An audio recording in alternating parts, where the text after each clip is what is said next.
Well. The Miami Dolphins had a huge day 3, and we are here to talk about it, ladies and gentlemen. What a day. Listen, Chris Grier and the scouting department, they hit it out of the park. We're going to talk about all the players added today, as well as the UDFA class that's starting to sign with the Miami Dolphins. Plus, we'll talk about all the latest news, rumors, and chatter coming out of the draft regarding the Miami Dolphins. So we got a lot to talk about, a lot to go over. Do me the favor, smash the like button, subscribe if you're new, and oh yeah, I might just have some all 22 of Jaylen Wright as well as Mohamed Kamara for all of you. So you know what to do, baby. Smash that like button. Let's get into this.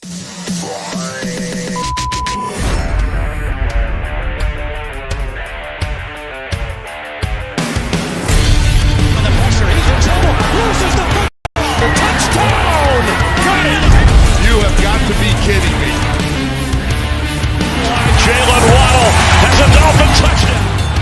And he will score! Field down the near side, that open. Touchdown!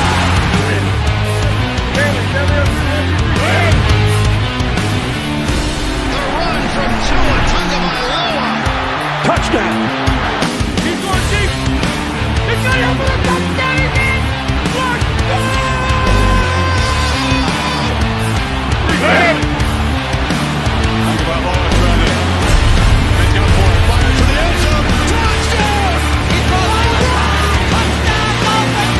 Beautiful day to be a Dolphin fan. Let's go!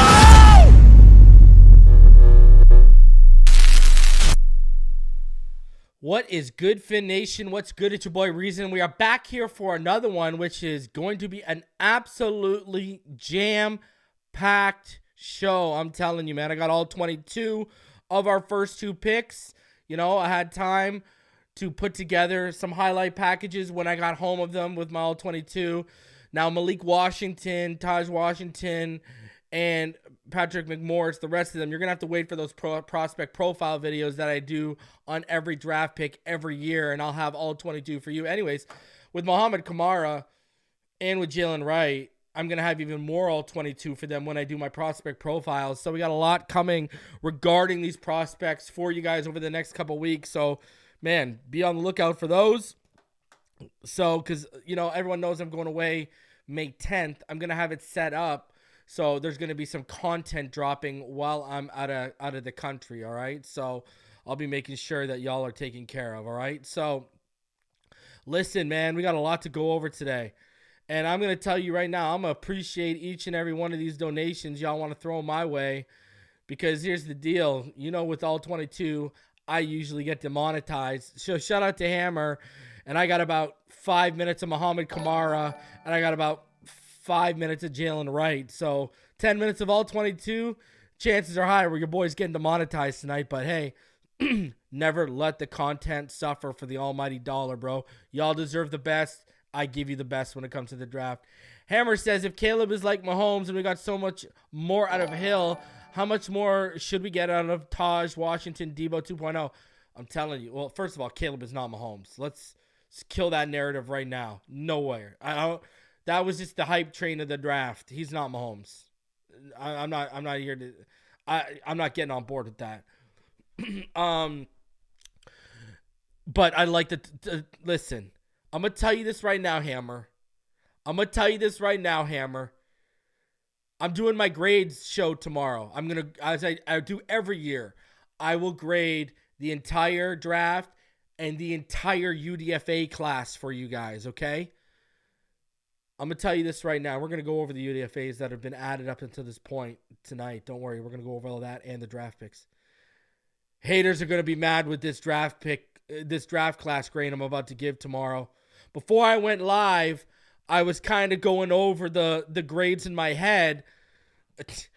The negative Nancy's and the people that were telling, we're rebuilding, they ain't going to like these grades when they drop upon the dome. They ain't gonna like those. They ain't going to like these grades. I'm going to tell you this much. When you look at, especially on day 3, the players we got and the value, I mean, we're going to look at it. You guys, I'm going to show you a chart that all the negative Nancys aren't going to like either. we got a lot to go over here, and we're gonna drop some knowledge upon the dome tonight. Don't worry. So listen, man. Once I sat here and started going through, listen, talk about the Patrick Paul yesterday. The Patrick Paul pick was not an awful pick. Was not a bad pick. It was one of those. I'm fine with it, and I believe in my coaching staff. And I'm gonna tell you why. Does everyone have amnesia? Huh? Has everyone forgot what Butch Barry did with Austin Jackson? Listen, now, I can give myself the Barry Horowitz because I said when McDaniel got here, he's going to work. But Butch Barry got the best professional play we've seen from Austin Jackson out of him and helped get him extended. Now, you want to talk about a miracle? How many of us were ready to throw Liam Eichenberg off a cliff and move off? How many? I know I was. And this guy got serviceable reps from Liam Eichenberg. Listen, when you look at the athletic traits of Patrick Paul, okay, everything that's wrong with him right now is coachable. From the footwork to the hand placement. It's all coachable, down to the patience he needs to show instead of being overly aggressive. It's all coachable. And then he's got traits that you can't coach, that you either have or you don't. The way he moves for a man his size. Yes, the footwork's shoddy, but the feet are fleet, baby. They move. This guy has a better anchor, which it's above average. They'll help him get the anchor better, but it's above average. He's got far better functional strength than Austin Jackson did coming out. Far better. What was one thing we talked about Austin Jackson when he came out and he started to show it the last 2 years, right? One of those guys that looked like Tarzan, played like Jane, didn't have that nasty side to him. You've started to see it the last 2 years. Nowhere there, Patrick Paul's got that nasty side. When you look at the athlete he is, when you look at the length he possesses, when you look at the functional core strength he has and the nasty side, you either got those things or you don't. Now, the nasty side you can coach up, but you know what I'm saying. Listen, it's the same thing with Chop. Chop, ridiculously high ceiling. I think him and Amarius Mims, of any players, had the highest ceilings in this draft. And what's Anthony Weaver known for? What did he do in Baltimore? The development and the production he got out of that defensive line. We have 2 trench guys on both sides of the ball that when it comes to development and production, they know how to squeeze the orange to the last drop. I'm just saying. So, listen, Patrick Paul, was not an awful pick. It was a pick I'm fine with, and the development, they didn't massively reach outside of my top 15. You know what I mean? So he's in my top 15. Now I had 3 guys ahead of him, right? Samatea, Amagaji, and who's the other one I had? I had one more ahead of him too. Samatea, Amagaji, and the last one that I had out ahead of him was, let me look quick. Roger Rosengarten. I didn't even need to look. So, shout out to 1017 man, says, love the Malik Washington pick. Love it too, man. Smash that like button for your boy Reason. Appreciate it, and appreciate the donation. Hammer says, when Paul spreads his arms, his wingspan is absolutely crazy. Absolutely crazy. He's got stuff that Austin Jackson didn't even have coming out. And Austin Jackson had the athleticism, the quick feet, et cetera, et cetera. That's all he basically had, really. Right? So, listen, and then when you hear, what did Patrick Paul say? Did you guys hear what Patrick Paul said? That he talked to Mike McDaniel and Butch Barry, and once he talked to them, he knew he wanted to be here. That means, what does that tell me? That they told them what their game plan was. They let them know what the deal was. So listen, I'm on board with this. Like, this is good stuff. This is, agree with Alarizi, this is a sneaky good draft. But when you look at the draft now in an entirety, it's a sneaky good draft, and we're gonna grade it out tomorrow for all of y'all. And the haters aren't gonna be happy, man. The haters are not gonna be happy when that grade drops through. Over 530 of you watching. I'm only on YouTube tonight for the Finside fam. Appreciate all y'all. Smash that like button. Subscribe if you're new. We got a lot to go over. So you know what? Without further ado, let's start hopping into this. And let's start off with chronologically with something that happened today. All right? Because we got a 2-for-1er.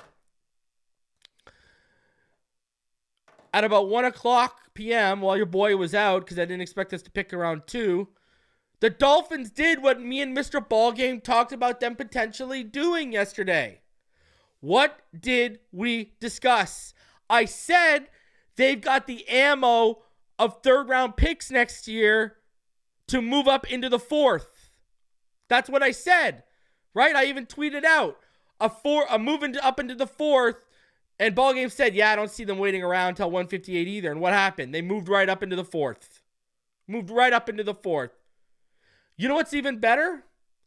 Raise your hand in the chat if you remember your boys' annual draft man crush list. Raise your hand in the chat if you remember my list. Hey? I'm just saying the track record continues to grow for a reason. That's all I know, right? Hype and Chop. I was the first one out here on this platform, hyping Chop Robinson to all of y'all. First one with any platform, hyping him up to all of y'all back in January. It might have even been earlier with that, but remember I used to talk Neil's head off about Chop. All right, that's number one. Who remembers who my running backs were for my annual draft crush man list? I'm just saying, 2 years in a row. Now, Achan was a bigger man crush of mine, and they took Achan. Who were my 2 man crushes at running back this year? Trey Benson and Jaylen Wright, baby. Woo! I'm just saying. And, Chop was on my man crush list as well. Check. 2 of the first 3 picks for the Miami Dolphins this year were on my man crush list.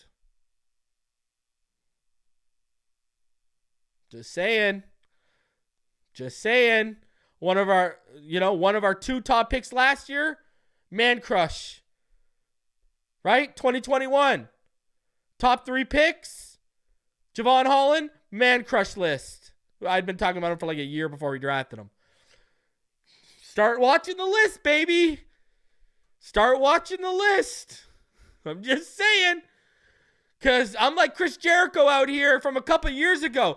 You just made the list. That's what I'm out here doing. Woo! Man, I'll give myself the old Barry Horowitz one more time. All right. Shout out to Jackie.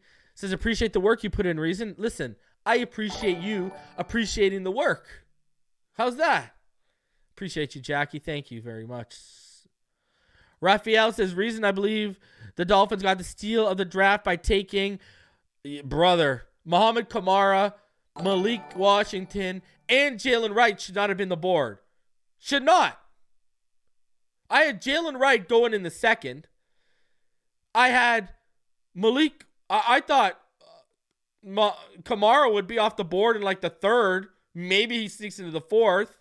And then Malik Washington to me was like a late 4th, early 5th type of guy. When you look at the value with where they were picked, oh, buddy. Wow. Fantastic stuff. Absolutely fantastic stuff. You cannot help but got to give the scouting department, Chris Grier and McDaniel, an applause today. Great stuff. So we traded up. Who did we trade up for?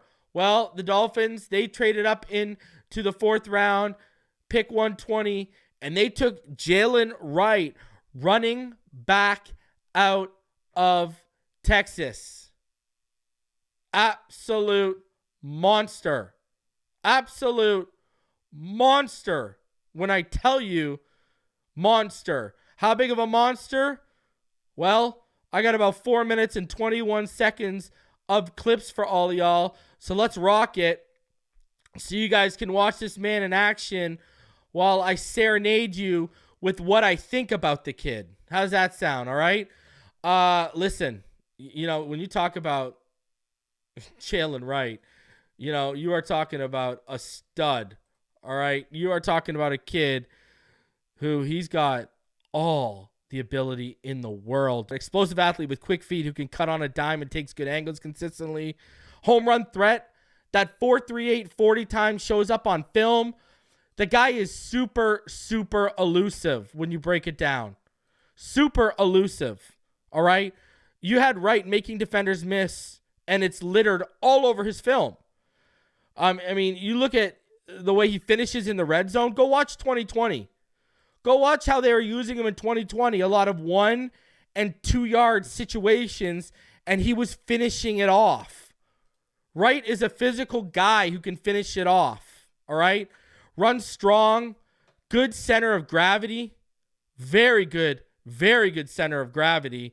Able to make plays after contact. Great vision. Helps him see lanes before they develop, while he displays patience and the ability to make himself skinny through the gaps. One thing that's going to actually impress you when you watch this kid, one thing that's going to impress you is he's a better blocker than even I expected when I started diving into the tape. Right? Like, he's willing and he's able in pass pro. He is good. And, now, does have a little bit of a touch of fumbleitis. He had like 5 fumbles over the last few years. He's way more productive going north-south than he is east-west, right? He's what you call more of a linear runner. And he does open himself up to easy tackles by running too upright at times. Needs to keep a consistently lower pad level when I watched him. But, I mean, you talk about this kid and you talk about what we got here and him and Achane as a 1-2 punch. Good golly, Miss Molly. That's all I got to say. I mean, I don't know why people are so shocked about this pick, about a running back.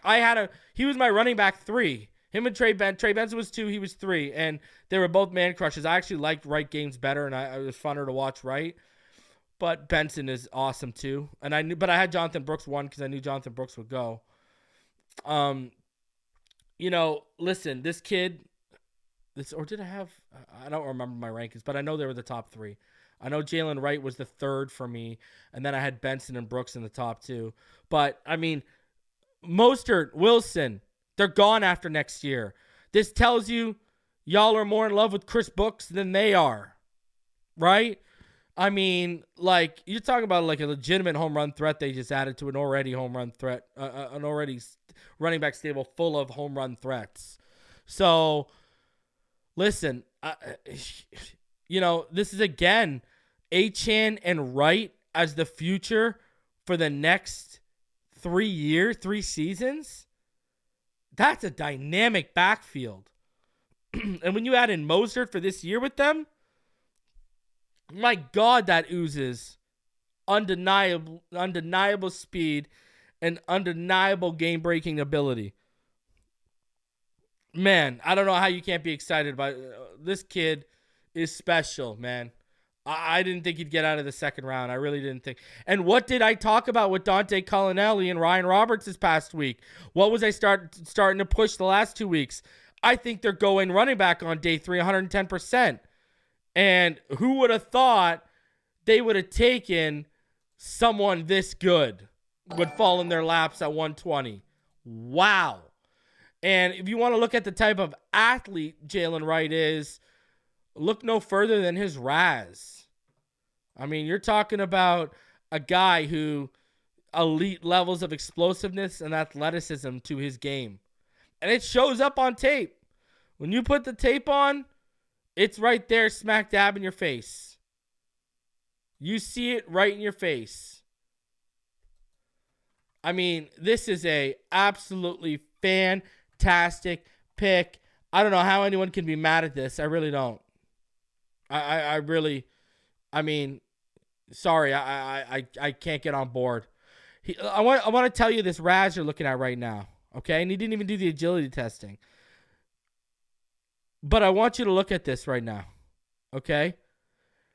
He has the 37th best Raz ever at the running back position dating back to 1987. That's crazy. That's out of 1,903 running backs that have ever tested.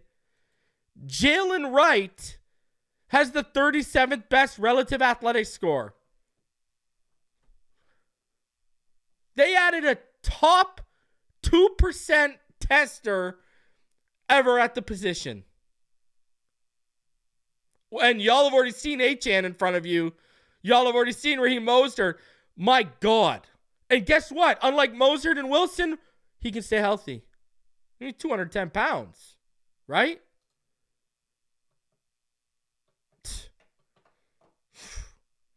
How can you not get excited? How can you, at the 4th of 120?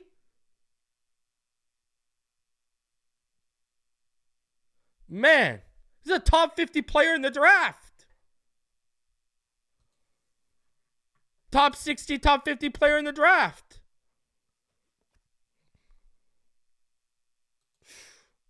I'm here for it, baby. I'm here for it. I am here for every minute of it. Fantastic stuff. Absolute home run pick. Absolute home run pick. Unbelievable. I told y'all they wouldn't draft Xavier Worthy too, huh? And I told all y'all Jatavian Sanders was a smokescreen, and sure enough. Huh? Sure enough.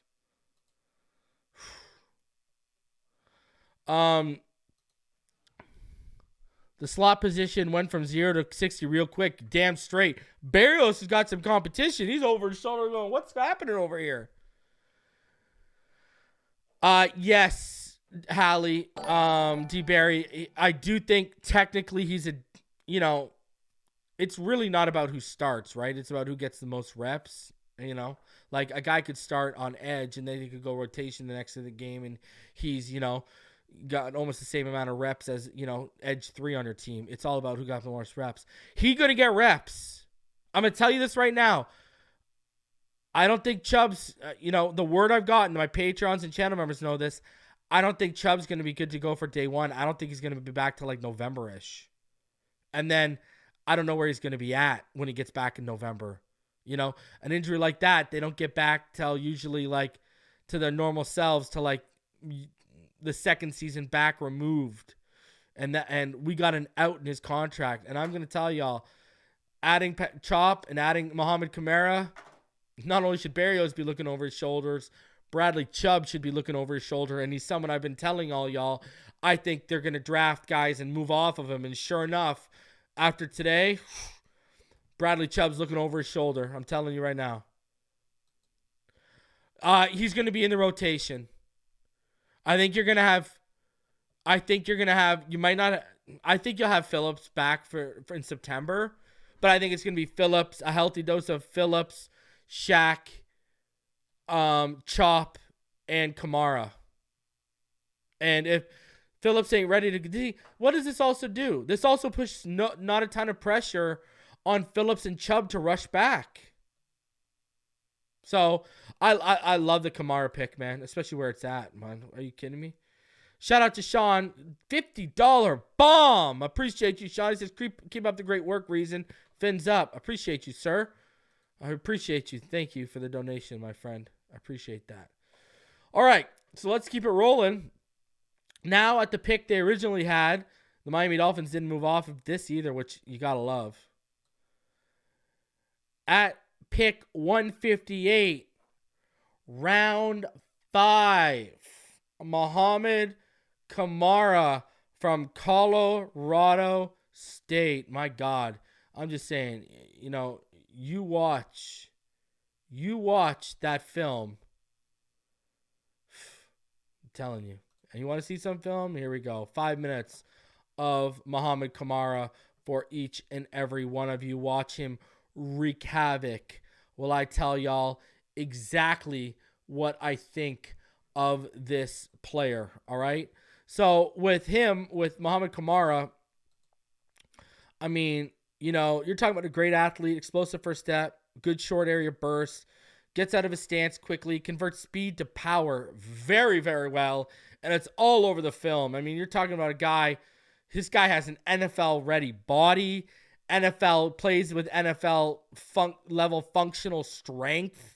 You know what I mean? Like, the motor keeps running hot, and he will keep going from whistle to whistle until he hears it, man. And even he's going to be a little nasty after the whistle, all right? You got a guy with a pretty good set of pass rush moves, loves the double swipe, utilizes chops, rips, clubs, you name it, he can use it.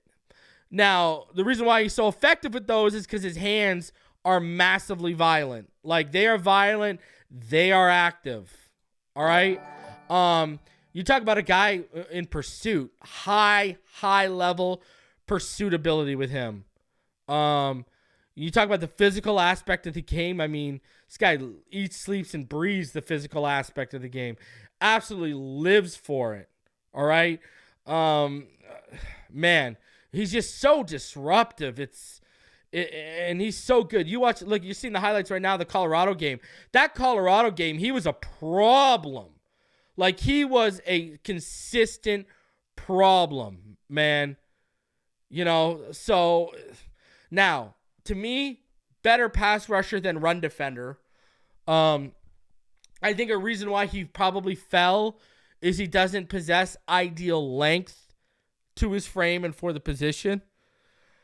When you got a guy like this who's so powerful and plays with so much force, another issue with him is technique, right? He can rely on his power more than technique, and that can lead to him sometimes being washed out. If you remember, go back, he was my edge, I want to say 13 on my board. But again, like receiver, I had a bunch of those edges being gone by the 4th round. I saw him, as a 3rd, 4th round guy. That's where I thought he would go. So the fact he was there, I mean, what a steal. Like, what a steal. Give it to me all day. Right? Give it to me all day, man. He's an absolute problem when you watch him. And you add him to this rotation that we already have. My Lord, guys. The Chris Grier and Mike McDaniel and Anthony Weaver, man, they focused on getting that pass rush more improved, and boy, did they succeed at that. They succeeded big time. And I love this pick. I'm a fan of this pick.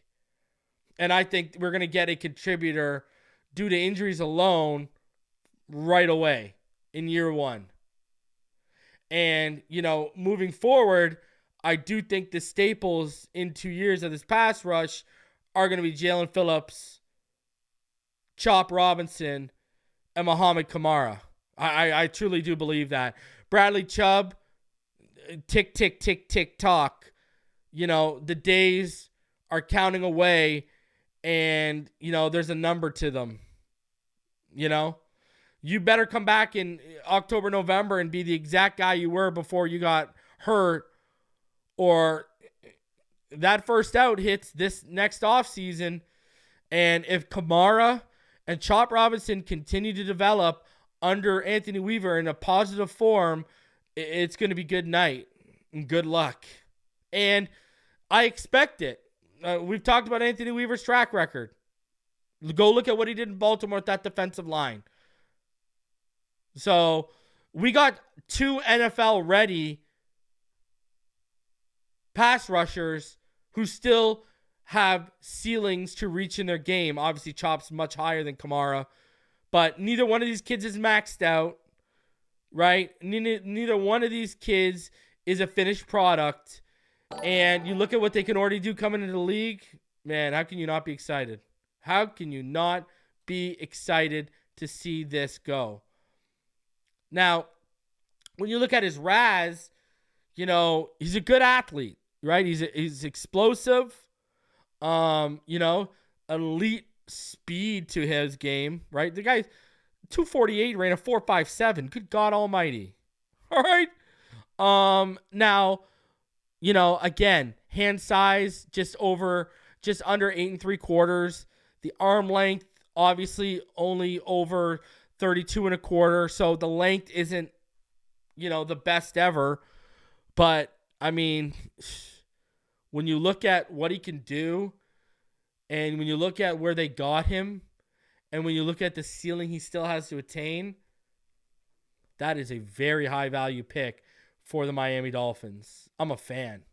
I am a fan. Brad Martin says, hey, Reason, check this out. Top 3 defense and number 1 offense. And Reason has the best content for Dolphins Nation. If you don't know, you better ask somebody. My man crush is Reason. Appreciate you, Brad. Bro, you're the man crush of a lot of channel members out here, bro. Never mind me being yours. Josh Miller, member for 15 months, says, Reason, do you think the DT and linebacker group was too? Yes, I do. Yeah, I do. Will we be keeping our edge guys? Yeah, we will be keeping our edge guys fresh once Phillips and Chubb. It's true. And there's no pressure. You know, Chubb, you want to come back in November? We can massage you back into the lineup. Right? That's what the idea is here. And I get it. I see the vision. Guys, over 900 of you on YouTube. Smash that like button. Subscribe if you're new. I see the vision. I respect the vision. I agree with the vision. I like the vision. You know, I've been saying for months, people thought I was crazy. I've said it when Ball Game and Richmond were up here. I've said it when I was up here by myself. I've said it when Neil was up here. The Chubb, the outs coming up, and the injury, all options are on the table. And today, from what I saw, this weekend, they're setting themselves up where they're not tied to the hip of Chubb, where he doesn't have them by the shorts and curls. They're setting themselves up. The foresight. They're getting out ahead of picks. That's what good teams do, by the way. MCore donates 99 cents with his super chat sticker. Appreciate you, sir. Thank you very much. Hope you appreciate the content, sir. Manuel Martinez says, added great players to add depth to injured positions from last year. Edge, wide receiver, O-line. Yeah, we added some O-line. We'll get into that in a little bit here when we talk about the UDFAs. You ain't lying. So, man, it's good stuff. Now, it continues to get better.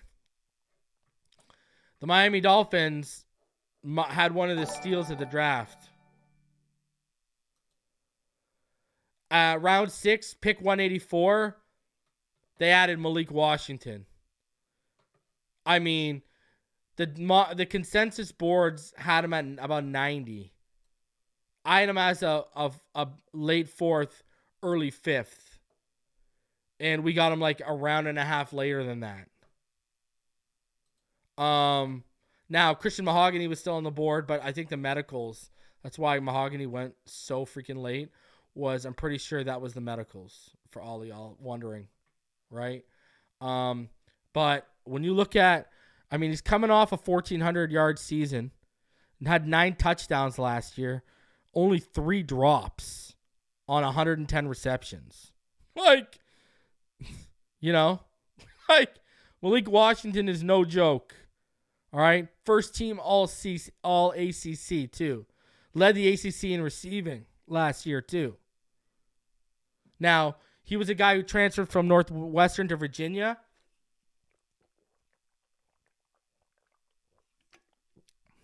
And what's impressive to me, what he did last year, he didn't even have good quarterback play. No, none whatsoever. Now he runs a 4.47, and you see it on tape. Got good breakaway speed, good acceleration, good burst, very quick first step off the line. 5'8", 191. I think he's going to be a slot guy at the next level. Now, you talk about twitchiness to this guy. It's unbelievable. Unbelievable the twitchiness to him. You know, he's 5'8", but he's got almost 30 pounds on a guy like Xavier Worthy. Right? You got, he's really great at tracking the football too. Sure hands. Like I said, he only had 3 drops last year. He's got super sure hands. Super sure hands. So, that's another pick that I'm a big fan of. The value, man. The value is unbelievable. Unbelievable here where we got him. I mean, think about this. Again, I'm going to go back to it because we talk about, Waddle's got a bit of dropsies. Tyreek's got dropsies in big moments. This guy was targeted 138 times last year and had 3 drops. Unbelievable stuff, man.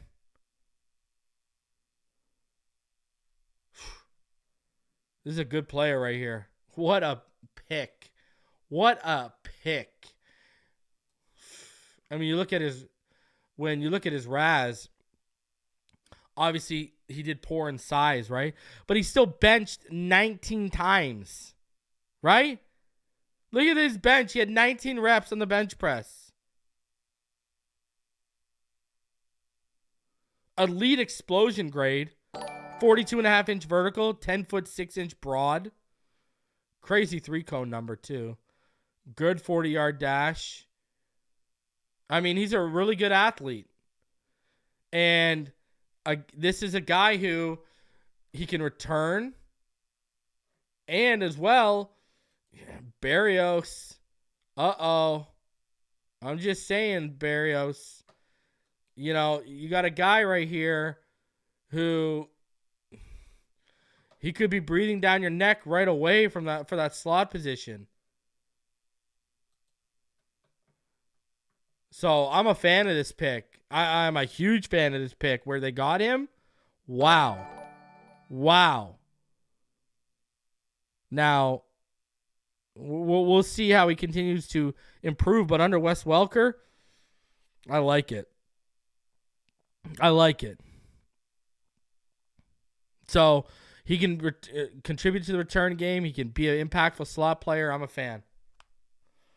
I am a fan of this pick. 110%. 3 for 3. Okay. They absolutely killed it. Absolutely killed it. Need a big body wide receiver next Boyd. I don't think they'll go Boyd. Because now you're gonna have a cluster in the slot. 1017 says Malik is a dog. He is a dog, sir. 110%. Terry, yes, he can be a returner. He can right away. Right away he can step into that. So, what does this mean for Izukama? Maybe they believe he's going to be that big-bodied receiver that was just asked about. Maybe Izukama becomes the big-body receiver that Omar just asked about, right? Shout out to Brad Martin. He donated 5 memberships. Shout out to you, Brad. 5 memberships. And who gained from that? Jarrett Hill, Hammer, King Hill, Charles Teal, and Mark Brown. Yeah, he was my wide receiver 17. Jaylen McMillan was 16 and he was 17. But I had all my top 15 receivers were graded from the 1st to the 4th. I didn't have a single 5th round grade in my top 15 receivers. And Jaylen McMillan and Malik Washington were end of the 4th, top of the 5th grades. So they weren't even technically 5ths themselves. Tells you how deep this class was. You're right, Dubs. Tells you exactly how deep this was. Now, the first pick of the day I didn't really like. And the only pick of the day I really actually didn't like, to be honest with you. Round 6, Patrick McMorris. Now, I haven't watched a ton of them, like, at all. So, you know, I had Trey Taylor, Josh Proctor, rated higher than him, still on the board. Same with Bo Braid out of Maryland. They were still on the board when they took Patrick McMorris. Now, they scouted and evaluated him far deeper than I did. So I'm just going to say that kind of threw me for a loop. I think Trey Taylor is one of the most underrated players in this draft. The guy won the freaking Jim Thorpe Award, and we're out here drafting Patrick McMorris before a guy like that. So I hope the scouting department, you know, they were on top of that. So I got to trust them on this one, because I will dive into him tonight for my grades and stuff. But, you know, he's a guy who he played at San Diego State, and then he transferred to Cal. You know, I'll watch him. Now, the one thing I have heard about him is he's a great tackler. So I'll watch and I'll see what happens. So I know he finished second on Cal last year in tackles, I believe. So I know he's a tackler. So I'm going to watch his film tonight, and I'll give you guys a better breakdown of what I think about him. If you're looking for his relative athletic score, not very good. So I don't expect, just looking at this, you know, I can't even tell if he's rangy or not. Really. I can tell you this right now. He's not an explosive athlete. So I'll look when I watch the film. I'll get a good grasp of this tonight. But, yeah, I want to see, like, is he range? Because I'm not seeing a 40-yard. I'm not seeing a 20-yard split. I'm not seeing anything. I want to know his range. So I'm going to guess based off the explosion rate that he's not very rangy. That's just an educated guess from watching film and obviously studying relative athletic scores, because we've been talking about relative athletic scores on this channel since we started, right? So based on what I see here, I'm not expecting, you know, high-level athlete. So, hey, Jason Meyer says they let Danny Crossman pick him. They would too, wouldn't they? Oh, now let's talk about another pick that is going to have a high grade tomorrow when I go over this. Here we go. Wow. I did not think Tahj Washington would be here. He was my wide receiver 19, I believe. I want to say. Yeah, let me just double check. Yeah, he was my wide receiver 19. I'm shocked. He was like, wow. I thought he would be gone by the 5th or the 6th. Didn't think he'd be on the board at 241. I did not see that happening. Another pleasant surprise for the Miami Dolphins. He ran a 4.52 at his pro day. He looks, I'll use the word quicker than that 4.52 on tape. So another guy with very sure hands. Another guy who doesn't drop the football given his targets. And he's coming off a 1,000-yard season with Caleb Williams where he had 8 touchdowns. And he was actually the top receiver in USC. He led the, you know, he had more yards than Brendan Rice. So, you know, knows how to attack leverage. I mean, you know, that's just when you watch him. Knows how to use and knows how to attack leverage on defenders. You know, again, though, he's just under 5'10", and he's 174. Right? Doesn't have crazy length. to his frame. But I would say just like Malik, he's another really good ball tracker. So hands are small. They're only like 8.5 inches. But, I mean, he got stickum leaking out of those pores. So, and, he offers you a little bit something after the catch because he's got one of those high motors once the ball's in his hands. And what did he do? Also, he was a kick returner. So another guy who was he was a gunner as well on punt coverages. So another special teams guy who can contribute offensively. So obviously his, weight and length aren't exactly ideal. And he's going to definitely have to increase his functional strength because, he's a guy who the film pops up. He can have issues with press. So, but, at that pick, I thought he'd be gone by the 5th or 6th, like I said. Unbelievable. What a fantastic pick. And you look at his relative athletic score, it's not great.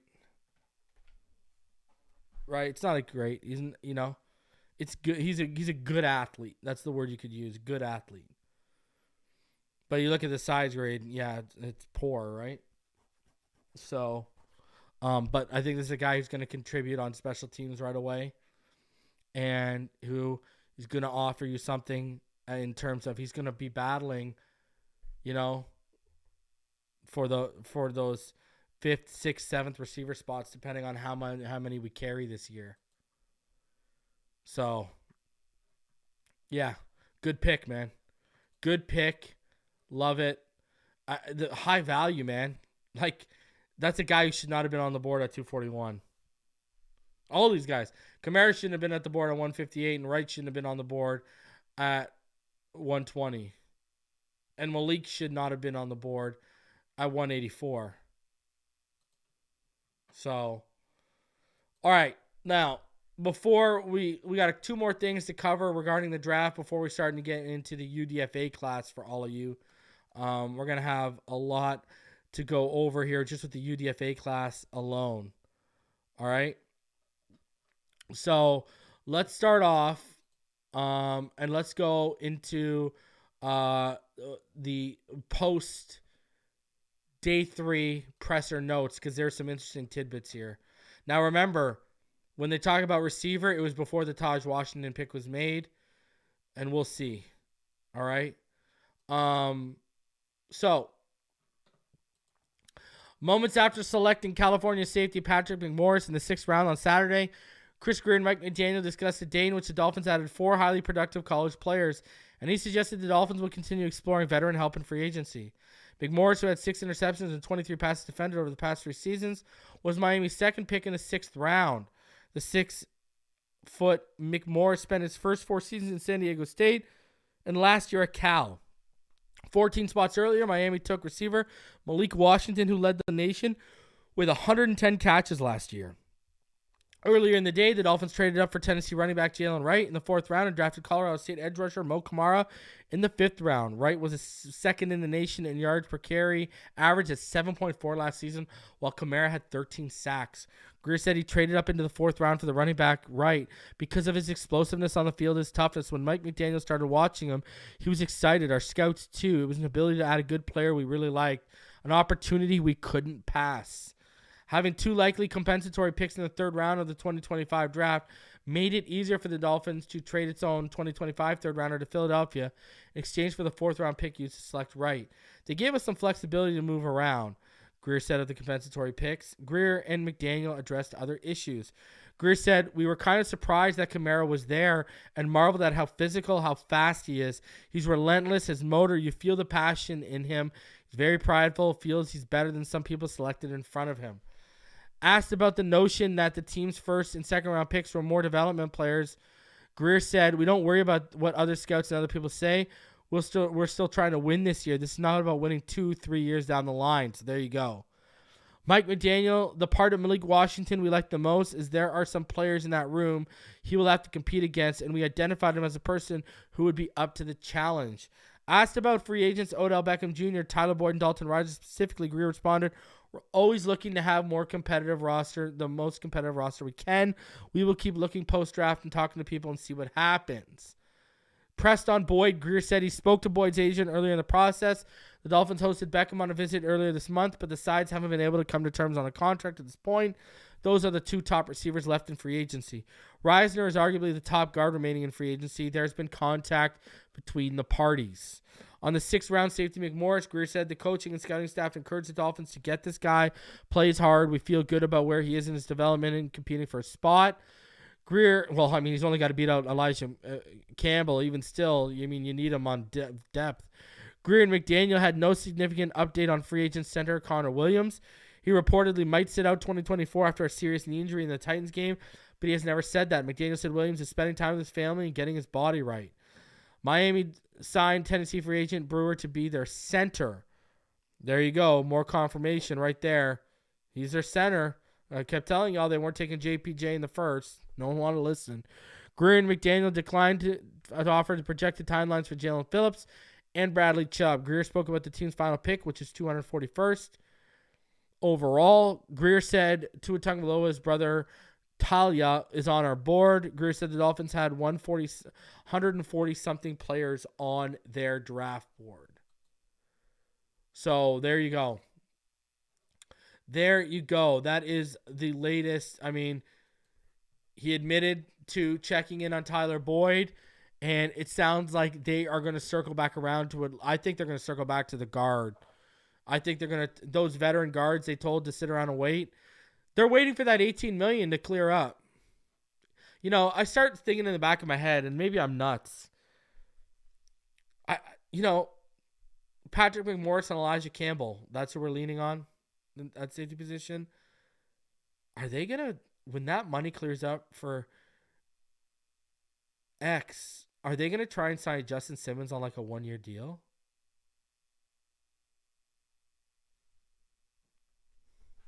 I wonder if they're going to try, if that's the money they throw the 10 or 12 million at of the 20 plus million they'll have.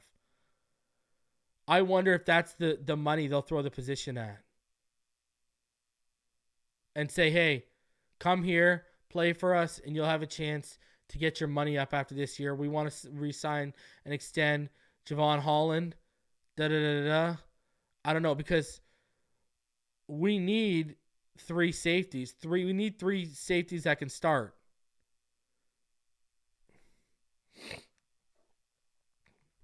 We need three safeties that can start with the three safety packages that Weaver's probably going to use. Yeah, I like Dalton Risner. I'm fine with it.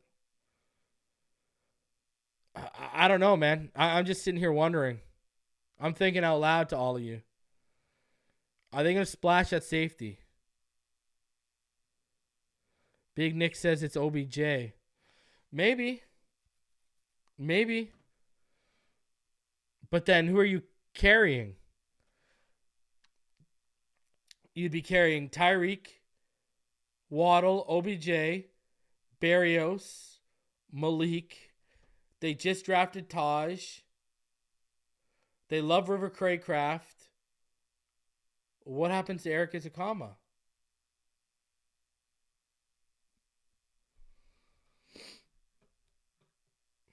I don't know.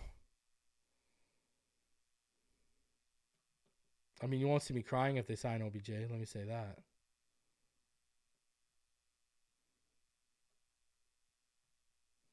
So, I don't know. We'll see. We will see. Now, for the draft, shout out to Warren Sharp of Sharp's Analytics. You guys ready for this one? Who's ready for this? Who is ready for this?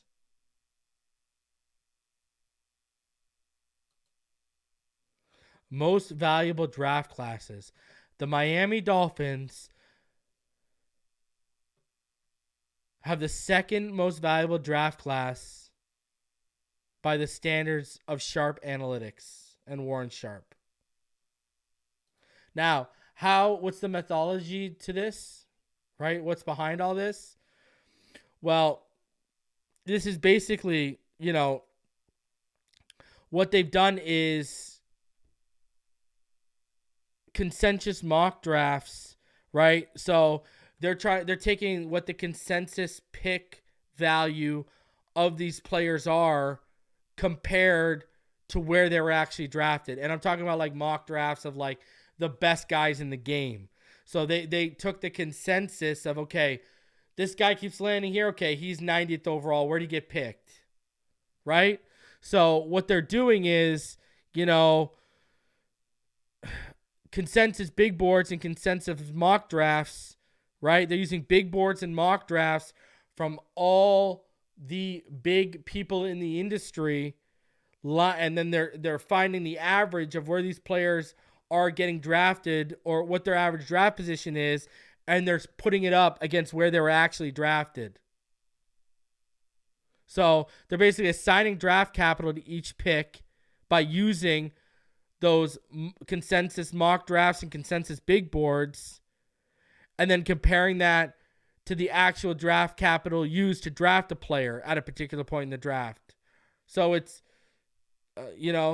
basically where they got drafted compared to where they were expected to be drafted.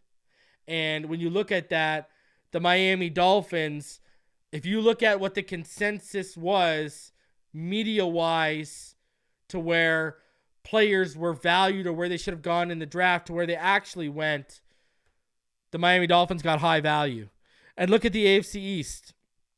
Patriots near the bottom, right? The Jets and the Bills on the other side of the middle of the pack near the bottom. I'm just saying, when you actually take value of where these players were drafted compared to where they're expected to be drafted, here we go. The Miami Dolphins had the second most valuable draft class based on that.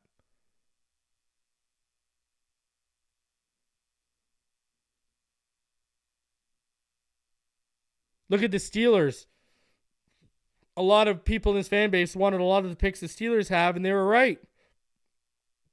I mean, a lot of good picks. Hammer says Talia is still not on a team. Oh yeah, we'll get into that. Don't worry. We'll get into that in a second.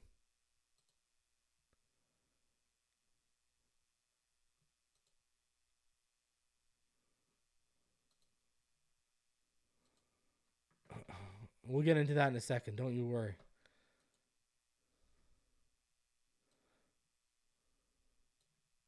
So, this is where I'm at with this. Man, where are the haters at? Where are the haters at? Tell me where. They must be hating life right now, huh? I'm going to keep it up here just for an extra minute just so it sinks in a little bit. All the negative Nancy's, wait till they see my grades tomorrow. All the negative Nancy's, all the people that told all y'all that, all these people that said that. And what's up? What's up? I'm just saying. I'll take it. I will take it, baby. All right, let's get into the UDFAs. Let's get into the UDFAs because we do have a quite a bit to go over here. And some of these guys have watched. Some of these guys have to watch tonight. So the homework continues for me. Because we have signed quite a bit here. They're starting to come through. All right, so let's get into this. And obviously, it always starts off with a project because that's what we do. The Miami Dolphins began the process of signing undrafted free agents by agreeing to terms with a player who never played in a college football game. Offensive lineman Baron Matos, a former college player. Oh, here we go. Same thing happened with that Brazilian, right? Matos, who was born in the Dominican Republic, has some football experience. Matos joined USF as a walk-on in 2022. He was initially a defensive lineman, but then moved to special teams but didn't appear in a game. This past January, Matos announced as one of 16 players selected for the NFL's International Player Pathway Program. It's the Brazil kid all over again. Designed to give opportunities to the league to foreign players, trained at IMG Academy, and former GM Scott Pioli has praised his skills. He was considered a potential late-round pick. 6'9", 290. Ran a 4.88 at 290 pounds. That's unbelievable. The Dolphins added others immediately after the draft, including UTEP center Andrew Meyer.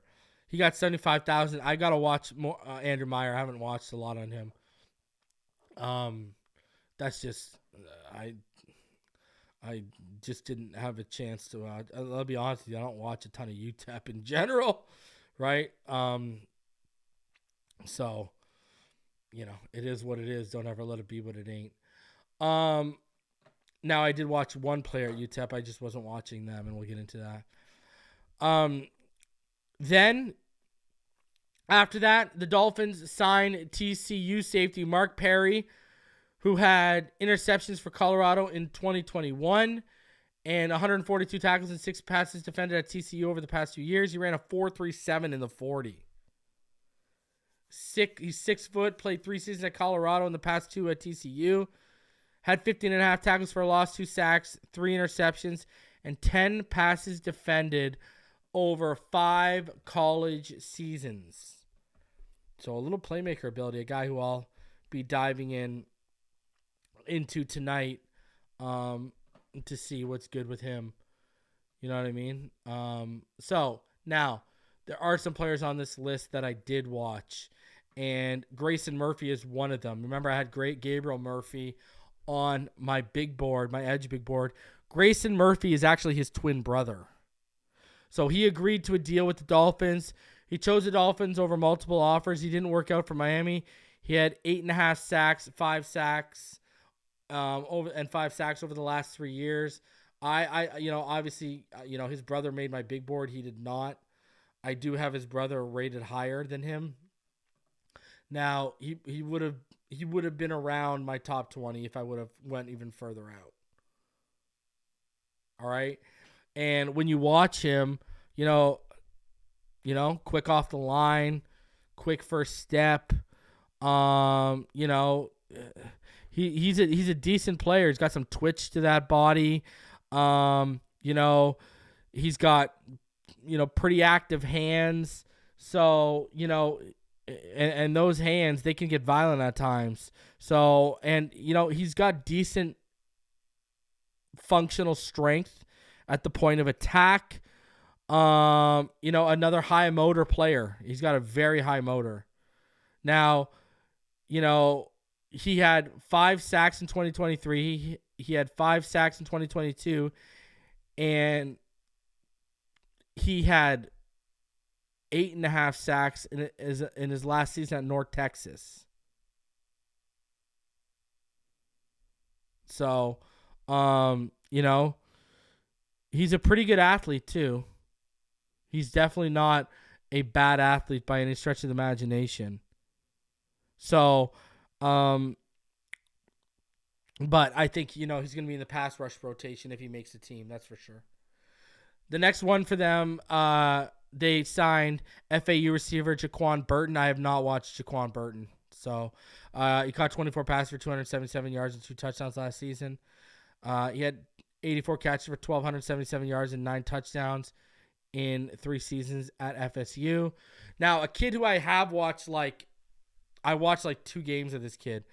UTEP quarterback Gavin Hardison signed with the Dolphins because, I always watch the quarterback class the most. Threw for over 7,963 yards, completed 53.7% of his passes with 40 touchdowns and 33 picks over the 5 seasons. He played less last season than the previous 3 because his season ended with Tommy John surgery on his throwing elbow in November. Had 5 touchdowns and 7 interceptions. I don't even think this kid beats out Skylar Thompson. I would have rather rolled the dice on Talia. I'm not even going to lie. When I watched him, I turned him off after 2 games. He's not very good. And that's just Now, that's my opinion, right? You know, a lot of the things Tua does really well, he doesn't, right? You know, not a great anticipator, doesn't have like high level ball placement or accuracy. You know, now he does have a he's got a pretty strong arm. I don't want to call it a rocket, right? So, and that footwork in the pocket is an absolute mess at times. So, yeah, I don't even think he beats out Skylar Thompson. I'm not going to lie. You know, he might be a practice squad guy. At 808s and heartbreaks, the Dolphins added one of the best names in the draft. They signed Louisville cornerback Storm Duck, 5 interceptions over 4 years at North Carolina, before he transferred to Louisville. How much did the Dolphins want Duck? They gave him $20,000 signing bonus and $150,000 guaranteed. Multiple staff members of the Dolphins called and he picked Miami over a dozen other offers. I actually like this kid. I actually think this kid is decent.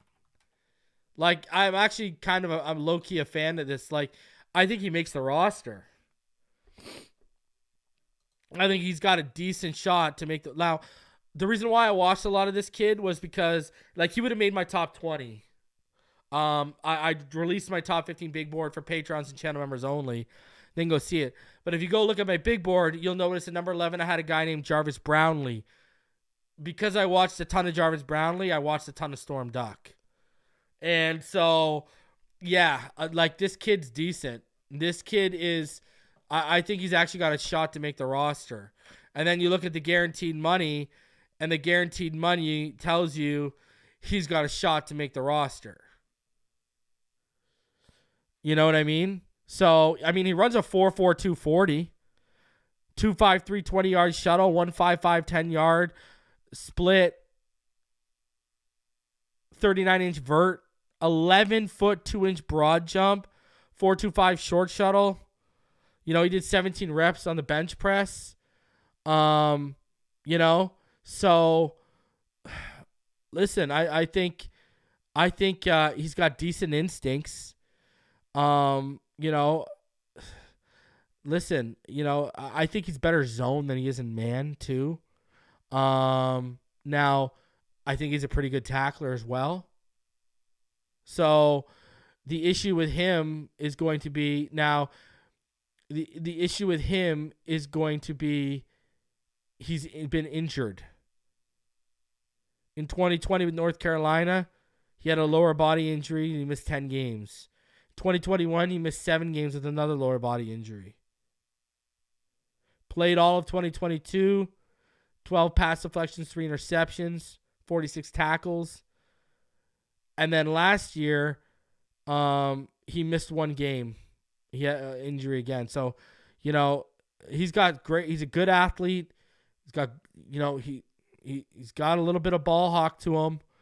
Got a good instincts. But he's going to continue to need to be improved and developed. So, but, you know, he's at least making the practice squad, that guy, for sure.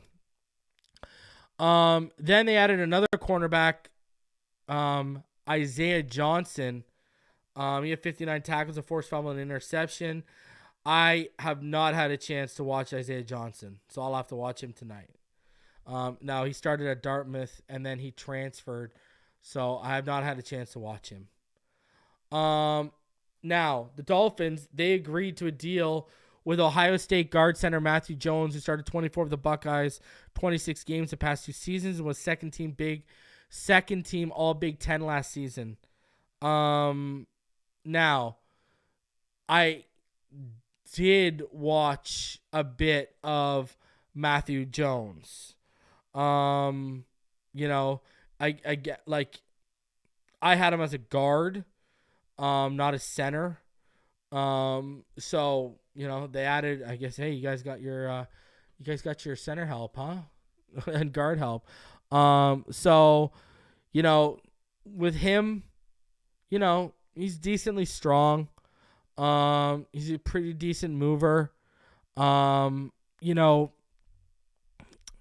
I Practice squad. I don't see him vying for a starting role anytime soon. So we'll see. We'll see with him. He did not make my top 20 guards, for all of you that might be wondering. 8:45, the story of Texas Tech cornerback Rashad Williams, who was widely reported to be joining the Dolphins, but instead joining the Raiders. Here's what happened. Per his agent, veteran Dolphins front office official left for the Raiders. Williams camp thought they were talking to the Dolphins on the phone tonight, but the front office official, whose name was not revealed, now works for the Raiders, and that wasn't clear to Hawthorne. The Williams camp called the Dolphins for clarity, and the Dolphins offered a camp invite. Instead, the Raiders offered a full contract, and he opted for Las Vegas. The Miami Dolphins, they signed Colorado defensive tackle Leonard Payne. All right. 315-pounder, played 4 years at Fresno State, 1 year at Colorado. He started 7 games. I have not had a chance to watch him either. So I'll have to watch him tonight so I can give you guys some grades on what I think about these guys. But there you go. There is your UDFA class thus far. Starting to add up. Listen, day 3 was very successful for this team. Very, very successful for this team. So, man, good job. Good job to the scouting department, Chris Grier, and, of course, Mike McDaniel and Anthony Weaver on today's work and getting the job done. Yeah, I think Bonner makes the team. They'll pay Waddle. I wouldn't worry about it. I see someone in the chat's worried. They'll pay him. They have to. Tyreek's on the other side of 30 and could be gone in 2 years. He's not seeing when that cap hit reaches like that 46, 50 million. He's not seeing that. Ty Bless says Storm Duck, Kool-Aid, McKinstry, and Pork Chop Robinson were the illest names. Hey, man, it's Chop Robinson. No pork on the fork, baby. He dropped it. Man, but I'm just saying this, what a great day 3. What a fantastic day 3. And we still had people out here complaining about day 3 picks when we're getting absolute steals.